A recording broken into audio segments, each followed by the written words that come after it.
Alors Anaïs, des ateliers des arts, on sait qu'ils soutiennent l'art contemporain, que l'association soutient l'art contemporain. De quelle manière? Alors on a plusieurs actions. La principale, c'est d'accueillir en résidence des artistes chaque printemps. On fait appel tous les ans à un directeur artistique différent, de manière à varier un peu le profil des artistes qu'on reçoit. Il choisit entre 5 et 7 artistes qui viennent ensuite aux Arcs sur une période de 6 à 10 semaines généralement par artiste, entre avril et juin. On leur met à disposition des ateliers pour travailler, on leur donne une bourse de production pour qu'ils puissent acheter le matériel nécessaire pour travailler et on leur donne des indemnités, des allocations correspondant à une sorte de salaire pour leur travail. Et à la suite de cette période de résidence, on organise une exposition dans nos locaux sur la période estivale et qui se poursuit jusqu'en septembre. Et après, on a d'autres types d'actions comme les résidences hors les murs.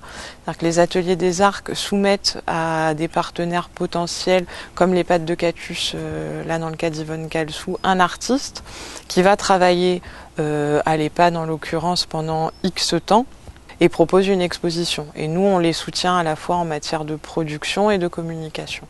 Et on les loge généralement aux Arcs et on leur met aussi un atelier à disposition. Donc en fait, l'artiste Yvonne Calsou était en résidence hors les murs, ce qu'on appelle. Donc elle n'était pas ici. Alors donc on a une médiatrice culturelle, Clémence Laporte, qui à la fois organise des visites commentées, des expositions et organise des ateliers pratiques en relation avec les expositions qu'on montre. Donc ça c'est une première phase. Et le reste de l'année, elle a tout un spectre, un catalogue d'ateliers. La nouveauté, c'est que, on organise cette année notre 25e résidence. Donc à cette occasion, on a décidé de mettre un peu un coup de projecteur sur l'histoire des ateliers des Arcs, leur spécificité et ce qui s'y est passé ces dernières années.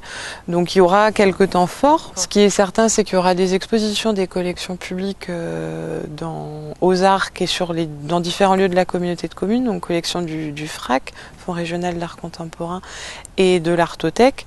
Exposition uniquement d'artistes qui sont passés aux Arcs ces 25 dernières années et qui sont présents dans ces collections. Il y aura un joli vernissage, probablement des débats autour de l'art contemporain en milieu rural. Ça, c'est à peu près la seule chose que je peux vous dire qui soit sûre. Il y a vraiment cette volonté de remettre un peu tout ça en lumière. D'accord.